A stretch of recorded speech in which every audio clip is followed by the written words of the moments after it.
அதில் ஒன்றும் சந்தேகமே இல்லையே. ஆரம்பத்திலேயே தன்னுடைய அந்த குணத்தை காட்ட வேண்டும் என்று மாண்பு முதலமைச்சர் அவர்கள் காட்டிக் கொண்டிருக்கிறார்கள். ஆனால் அந்த முதலமைச்சரும் நாவடக்கம் இருக்க வேண்டும். அந்த முதலமைச்சருக்கும் நாவடக்கம். இன்று நம்முடைய எதிர்க்கட்சி தலைவர்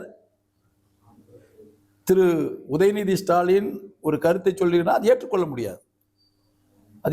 முடியாது. அதே அளவில் இன்றைய முதலமைச்சரும் சினிமாவில் கீழே ரசிகர்கள் கைத்தட்ட வேண்டும் என்பதற்காக சில வார்த்தைகளை பயன்படுத்துகின்ற அந்த வார்த்தைகளையே ஒரு முதலமைச்சரான பின்பும் பயன்படுத்தி விடக்கூடாது.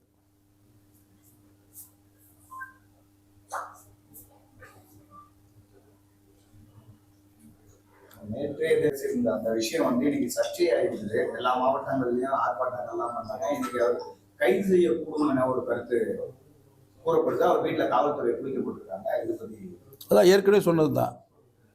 திரு உதயநிதி ஸ்டாலின் ஒரு வளர்ந்து வரக்கூடிய ஒரு அரசியல் தலைவர். ஏற்கனவே ஆட்சியிலும் அதிகாரத்திலும் அவர் செயல்பட்டிருக்கிறார். பொது மேடையிலே பேசுகின்ற பொழுது வார்த்தைகளை அளந்து பேச வேண்டும். இந்த இரட்டை அர்த்தங்களை கொண்ட வார்த்தைகளை அதுவும் இது போன்ற தலைமை பொறுப்பில் இருக்கின்றவர்கள் பயன்படுத்தவே கூடாது. அந்த பண்பு அவர்களுக்கு இருக்க வேண்டும். அந்த பண்பு அவர்களுக்கு வந்தால்தான் மக்கள் மத்தியில் மரியாதை கூடும். அந்த பண்பு அவருக்கு வர வேண்டும். அவர் சொன்ன கருத்தை ஏற்றுக்கொள்ளவே முடியாது. ஆனால் உடனடியாக எதிர்க்கட்சிகளை எந்த விதமுமே செயல்படக்கூடாத நிலையிலே பயமுறுத்துகின்ற வகையிலே இன்றைய முதலமைச்சர் அவர்கள் செயல்பட்டுக் கொண்டிருக்கிறார். அதை அவர் கைவிட வேண்டும் என்று கேட்டுக்கொள்கிறேன். காரணம், இப்பொழுது திரு உதயநிதி ஸ்டாலின் அவர்கள் குளியலறையிலே சென்று காவல்துறையை சேர்ந்தவர்கள் போய் வாருங்கள் என்று சொல்கிறார் என்று சொன்னால் எந்த அளவிற்கு இந்த அதிகாரத்தை தவறாக இந்த முதலமைச்சர் பயன்படுத்துகிறார் என்பதை நீங்கள் பார்க்க வேண்டும்.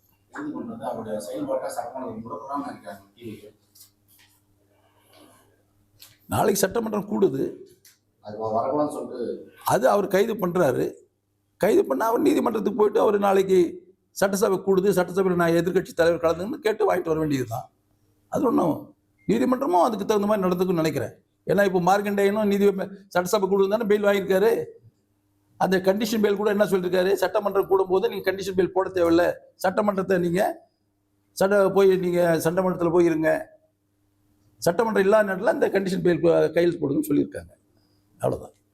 காவிரி பிரச்சனைகளாக சரி, மேகதாதும் சரி, முதலமைச்சர் இதுவரை வாய் திறந்து இந்த நாட்டு மக்களுக்கு எந்த ஒரு கருத்தையுமே சொல்றதில்லை.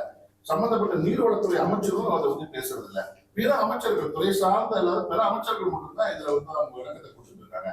நீங்க ஏற்கனவே சொன்னீங்க, போதிய அனுபவம் இல்லாத காரணத்தால முதலமைச்சர் என்ன செய்யவே தெரியாத இருக்காருன்னு சொல்லி இந்த விஷயத்தை வந்து காவிரி பிரச்சனையை தமிழக அரசு முழுமையாக சட்டத்துக்குட்பட்டு கையாள நினைக்கிறீங்களா? அதாவது காவிரி நீர் தேவைகளை, காவிரி நதிநீர் பிரச்சனையை அரசியலாக பார்க்காமல் அனுபவம் இல்லாத ஒரு முதலமைச்சருக்கு நாம் அந்த அனுபவத்தை சொல்லிக் கொடுக்க வேண்டும். அதற்காகத்தான் எங்களுடைய கழகத்தினுடைய பொதுச்செயலாளர் போட்டதற்குரிய எடப்பாடியார் அவர்கள் அனைத்து கட்சி கூட்டத்தை கூட்ட வேண்டும் என்று கேட்டார். அப்படி அனைத்து கட்சி கூட்டத்தை அவர் கூட்டியிருந்தால் அனுபவம் உள்ளவர், ஏற்கனவே முதலமைச்சராக இருந்தவர் மாண்புமிகு எடப்பாடியார் அவர்கள். இனி செல்லும் இடமெல்லாம் செய்தி. தந்தி டிவியின் வாட்ஸ்அப் சேனலை ஃபாலோ பண்ணினா செல்ல இருக்கும் இடமெல்லாம் செய்தி. இதோ QR கோட் இப்பவே ஸ்கேன் பண்ணுங்க, ஃபாலோ பண்ணுங்க.